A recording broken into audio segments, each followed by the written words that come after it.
All right. Often I don't get a chance to do Q&As at this time of the day. So I figured I'd hop on here and do some Q&A for people in the other part of the world that maybe miss out on the live Q&As that are normally done really good time for North America. So this is just here time to be doing some Q&A for people in the other part of the world. So write in your questions that you've got relationship wise in the comments section here, and I'll answer some questions.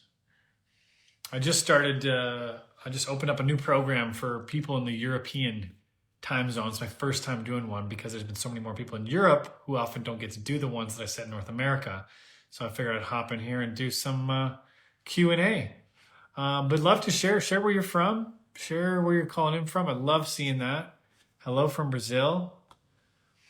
Hello from Iran. Hello from Dubai. Oh, that's so cool. Oh, I love seeing that, you guys. But yeah, just write any questions you have, and I'll do some Q&A for the next 10 minutes or so. Okay, thanks for asking. How am I? I'm doing great. I'm doing awesome. I just led a call on communication skills to some people in Europe, and I had a blast doing that. Hello from Cyprus. Hello from Colorado at 4:30 a.m.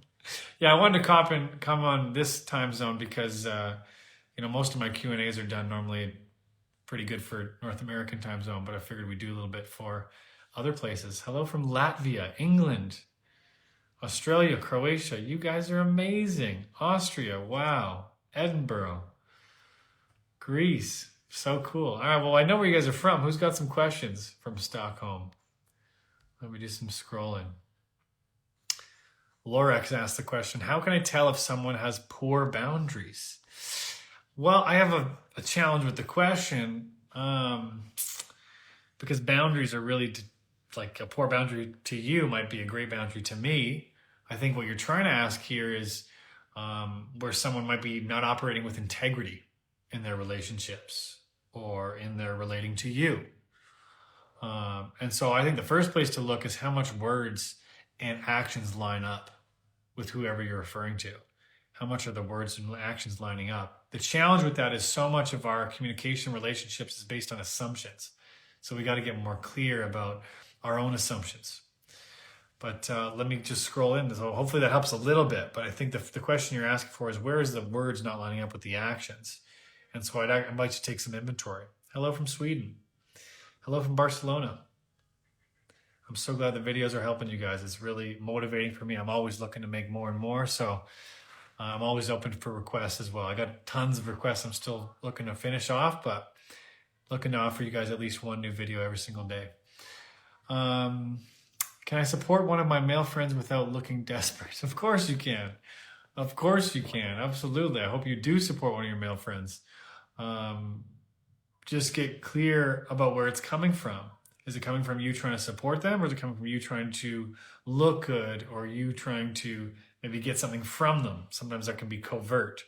But if it's genuine support, I mean, you're going to do great with that. Hello from Romania, Georgia, New Zealand. Oh, I love reading this, you guys. It's so cool. Bro really isn't saying Nigeria. What do you mean? Hi from Nigeria. How to get over someone who's used me and then ditched me. Okay. Well, whenever we're stuck on someone, often we're stuck on one of two things. One, the what ifs, and two, the I hope something will change down the line. And so the what ifs might be like, oh, if only I did this, if only I did that. Well, actually, a third thing might be I'm stuck on them because I'm blaming myself for how I was in the relationship. Like it means something about me. And so one of the things to separate is how much we assume that someone else's actions is a reflection of my character. I'll take coaching, for example. Plenty of people sign up to work with me. Plenty of people don't. So if I only focus on the people that don't, does that mean I'm automatically a bad coach? If I only focus on the people that do, does it automatically mean I'm a good coach? Often we measure, particularly if we're struggling with self-worth, we measure our quality as a partner based off of if someone rejects us or not. And that's not an accurate measure. So if you're struggling to get over with someone, I invite you to get clear about what actually happened that didn't work in the relationship and see if you can distinguish that from how you actually were in the relationship, how you acted versus the interpretation of what actually happened. That'd be the first place to go. Scrolling. Amazing. Lots of questions coming up here. What do you do with early flags like love bombing? Calling it quits without giving a shot seems so final. I love this question. Yeah, because I don't like the whole calling it quits just because there's one red flag. I don't love that. But if you're getting a lot of love bombing, I would interrupt it. I might interrupt it by saying something like, hey, I really appreciate how affectionate you're being. Maybe you're saying a lot of really nice things, but I worry that they might be just based in enthusiasm and maybe not based in genuine expression. And so I really want us to be intentional with our words. And so even though you're saying these really nice things, I'm just not sure if they're really based in reality. And it's not a knock on you. It's just, I want to make sure what we say we really mean. Because and this is where you can get responsible. So you might say something like, because I want to take responsibility for not moving faster than getting ahead of myself, getting attached to a honeymoon stage. I want to be able to stay in a relationship that has a future. And sometimes when we say a lot of these big things early, we might be getting ahead of ourselves. So I just wanted to put that in there. That's how I might approach that.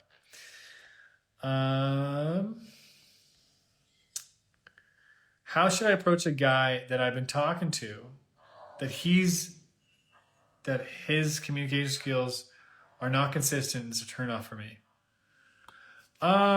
Yeah, so it sounds like you want communication to be better with someone and it's turning you off that communication is not the way you want it to be. So, I mean, this is something where you want to look at, asking for what you want. Whenever I think someone else is not communicating effectively, I always want to look at myself. Where am I misinterpreting communication, or where am I not clearly asking for what I want? As you can see by my content, sorry, mosquito. As you can see by my content, I'm looking to preach responsibility. Now, I don't mean that in a blameful way or who's at fault. I mean that in how can we look at how we can influence any situation with anyone? Otherwise, it becomes this kind of smorgasbord of looking for the right person as if it's luck and we have nothing to do with it, which I completely disagree with. So I would invite you to look at how clearly are you asking for what you want, and is there another way you could go about it that you haven't tried yet? That'd be where I would go. My partner left me twice in the last 6 months. He decided to reconcile with his ex-wife, but now he's changed his mind. We're seeing each other secretly, and I really need to let go of this connection. I would agree, especially if you're seeing each other secretly. One of the key tenets of my program is integrity. And what I mean by integrity is that which works. So if something lacks integrity, it simply doesn't work. And it sounds like you're already recognizing this lacks integrity. Anything you're hiding is going to lack integrity. So it sounds like you know what there is to do. There's just something you're attached to about it. There's something that you're hooked to about it. So I invite you to look at, what are you attached to that might not be true? What are you attached to about this person, or what are you holding on to about this person? And what's it costing you? Often we're not motivated by inspiration. We're motivated by fear. And so I might be like, yeah, this is what I have to do to have a glorious, amazing, connecting, integral relationship. But, so what? Doesn't mean that much to me. I'm procrastinating it. But if we ask the other question of, what's it costing me to keep this up? What's it costing me to continue to operate in this kind of dynamic? And you start to realize it's costing you the opportunity for family, or it's costing you your freedom, it's costing you your peace. Suddenly it goes, yeah, I'm no longer willing to tolerate that thing. I'm willing to let go of something. So that's a great question to ask in that situation. What you do and your partner cannot live in your love language. Oh, I love that question. So my wife and I have different love languages. My wife's love language mainly is acts of service. Mine mainly is words of affirmation and physical touch. So it doesn't come naturally for me to do acts of service for her. An act of service might be, I'm going out at a cafe and ask her, hey, what do you want? I'll come. Can I pick something up for you? Anything you need from the grocery store. That might not immediately come to my mind. What immediately comes to my mind is, you're so wonderful. Thank you for being so great. Oh, let me give you a hug and a kiss and all that kind of stuff. So this is going to take effort. Of course, it's easier when you're with someone who has the same love language, but no one has it exactly the same because there's combinations. So it's going to take intentionality. First, you want to both know what each other's love language is. That's the first step. Next, it's going to take an active practice to remind each other and act in a way that the other person receives love. And so again, this is not going to come naturally, so it's going to take something. It's going to take some focus, it's going to take some energy. But what you want to do is when your partner does give you your love language, encourage it, acknowledge it, celebrate those wins. That's very rewarding for us. So that would be one place to take that.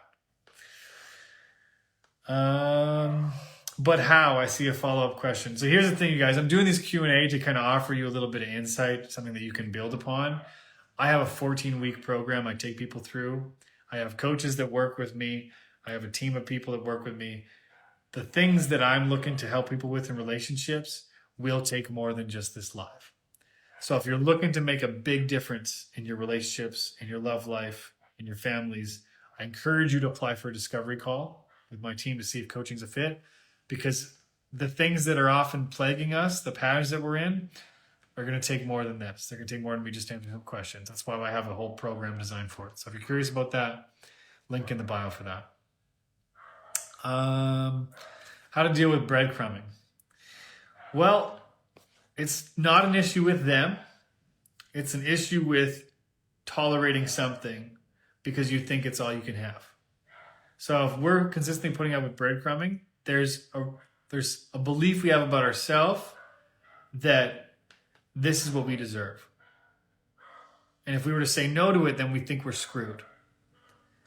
And so there's something that you're pretending that you think you can't have. So the question for you is, what am I assuming is not available for me?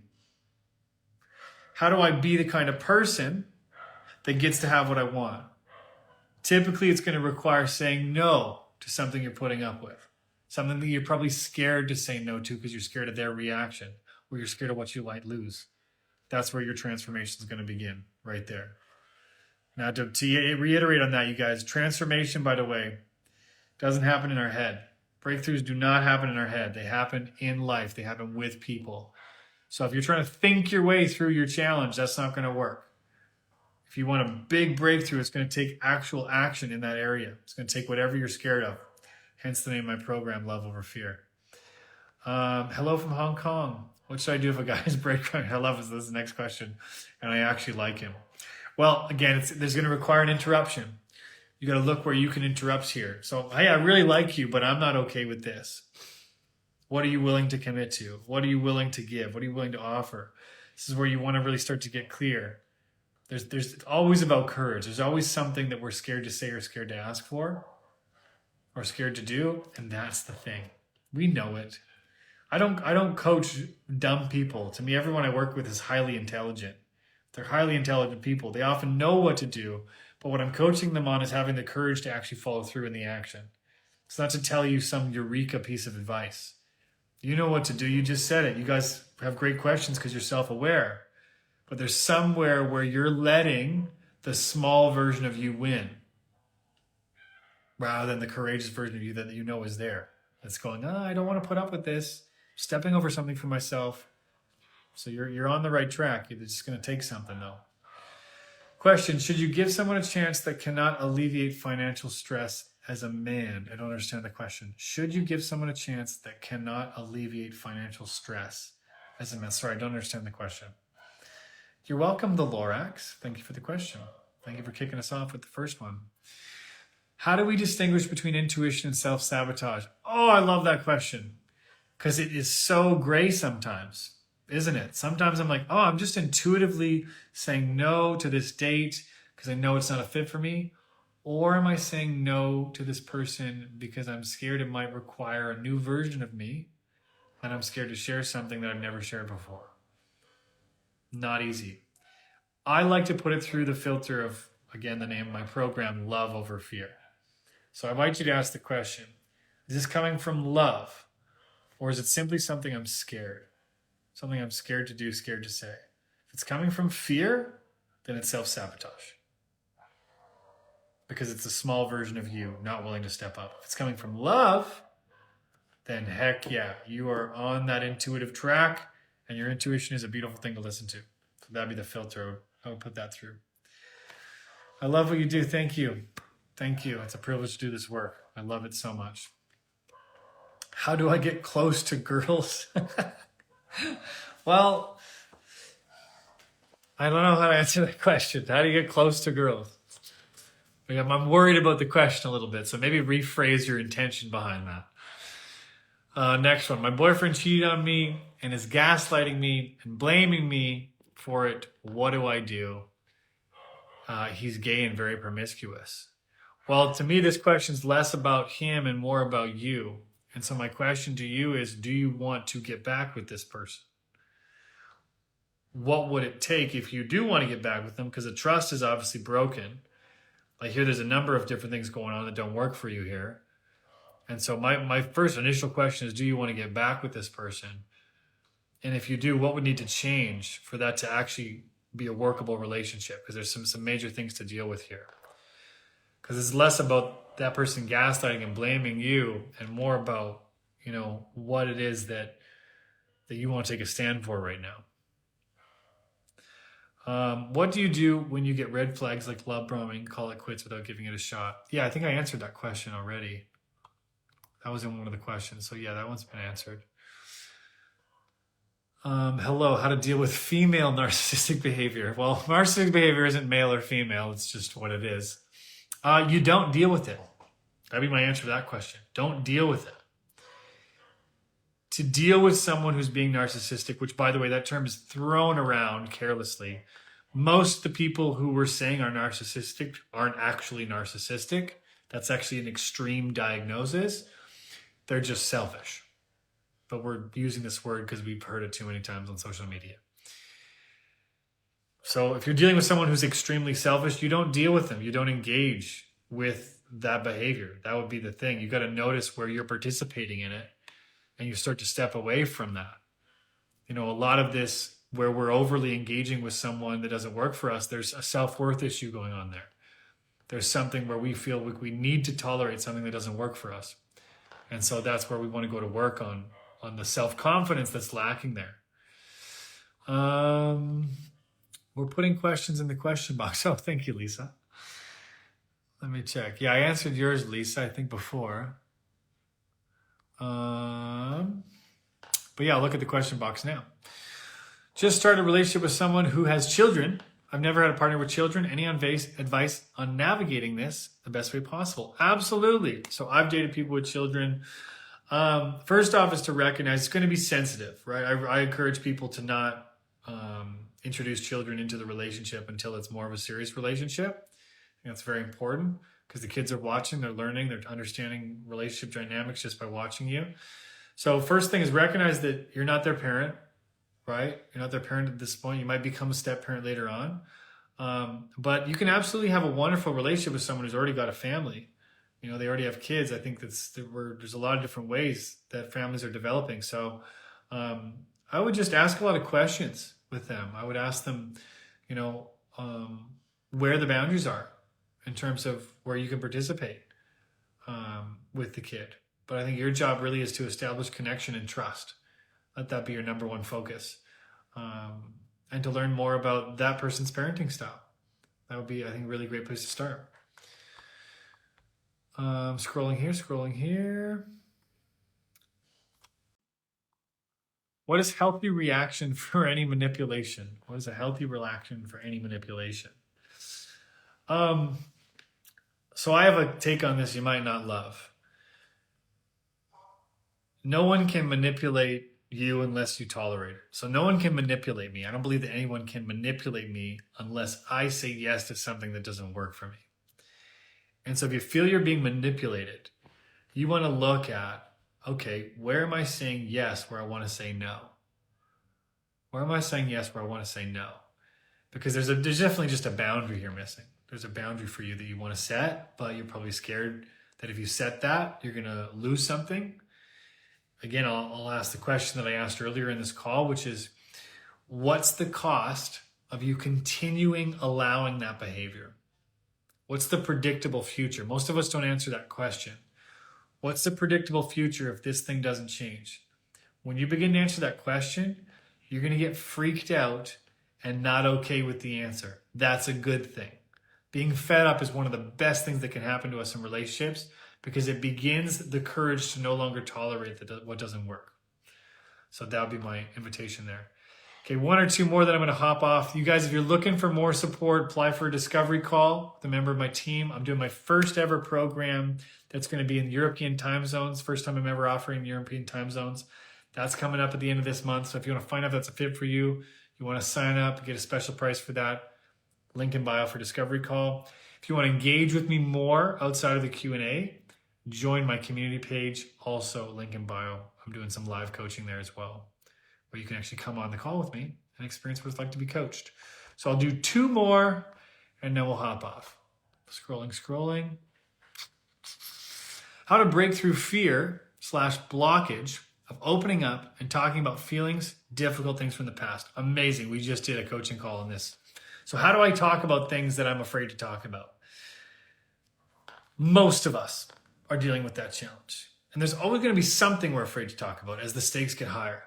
So one of the outs, one of the pieces we can give ourselves is to start with, okay, I'm just going to acknowledge that I am in fact scared to talk about this. So one of the biggest breakthroughs that me and my wife have had in our communication is going, I'm not sure how to talk about this with you. I'm scared that it's going to go south and one of us is going to react. And I'm also not really sure what to say. But I'm feeling a disconnection or I'm feeling uncertainty about X, Y, and Z. So you just want to kind of let yourself discover what to say. But one of the first things to do to let yourself discover that is simply acknowledge that you don't know what to say. Acknowledge that this is a challenging topic for you, rather than what most of us try to do, which is to have it all figured out before we have the conversation. Almost like we're trying to memorize a speech. That's not going to work, and it's also not going to improve your communication skills. So I invite you to really start by acknowledging what is challenging for you about that topic. Actually bring it up. And then you're going to find the next words as you go along. Okay. Last question, I'll hop off. Looking. What would you say to a guy who is emotionally unavailable, who is in love with someone, but keeps rationalizing, as in keeps making excuses that it won't work? Again, I got to come back to you here. What are you doing trying to make it work with someone who's emotionally unavailable and rationalizing why it won't work? This is a question for you and not for them, right? So this is what I'm looking to preach in my content is it's not over there with them. We think so many of our relationship challenges and problems will only be fixed if someone else does something. That's such a losing, ineffective mentality. It's going to keep us stuck. And so instead we want to look at, okay, what is it about me that has me choose this? What's going on with me that's having me say yes to something I want to say no to? And so with this person's emotionally unavailable, I invite you to ask, what makes it okay for you to choose that? What are you putting up with that you don't want to put up with? It seems to be the theme of this live right now, to be honest. What are you putting up with that you don't put up with? All right, I love you talking to you guys. It's so much fun. I just saw this one from Ellie. What do I do if I don't like the fact that words of affirmation and physical touch are my top love languages? Well, they seem superficial and let me fall for the wrong people easily. They're your love languages. I mean, you could not like it if you want, but they're your love languages. It's like saying, what do I do if I don't like that I like coffee? Well, you like coffee, so I'd recommend stop resisting it in the first place. Might not be a great analogy, but physical touch and words of affirmation to me are not superficial. It depends on how you look at physical touch. But I think what you're trying to say there is sometimes you fall for people because of the way they touch you or the words they say, and you'd like it to be deeper. So if that's the case, I would invite patience for you. When you're getting all those words that you love and you're getting all that physical touch you love, you're getting all excited. Oh my gosh, this person loves me. I invite some patience. that probably would be a new thing. Wouldn't be surprised if that'd be a new thing on your end. Oh my God, so many great questions, you guys. Thank you so much for all of this. I love this question. I want to answer this one by Nasima. As a coach, how do you protect yourself from negative energy and emotions and all the drama? So I'm coaching people many hours throughout the week, both live, also through my program digitally. So how do I protect myself? A couple ways. I manage my energy really well, so I really get good sleeps. Another thing that I do is I make sure to shut off my brain. So typically after a series of coaching calls, which are typically in the morning for me, I go to a cafe, either with my wife or by myself, and I watch one of my favorite comedians, Ricky Gervais, or I watch something that has absolutely nothing to do with coaching. And so that's part of how I recharge my batteries. Another way is you talk about negative energy or emotions. I've become pretty well trained at not taking on other people's drama or emotions. I can really hear what you're going through without making it mine. And so that's a skill I think all coaches need. Otherwise, you will absolutely get burnt out and take your work home with you, so to speak. So sending you love, you guys. Thank you so much for joining. If you're curious about coaching, there's a link in my bio to learn about coaching. I've got different offers with different price points, with different levels of commitment. Don't let yourself be stuck. If you've never had a coach before, find out what it's about. It's a complimentary call with a member of my team. I'm here to help. It doesn't have to be as hard as it is. One of the biggest things that got me into relationship coaching was the big challenge that I had in a breakup. And I saw how effective it was, and it became this entrance into this amazing profession and amazing relationship. So don't deal with it by yourself. There's ways that it can be easier, I promise you. Talk to you guys soon.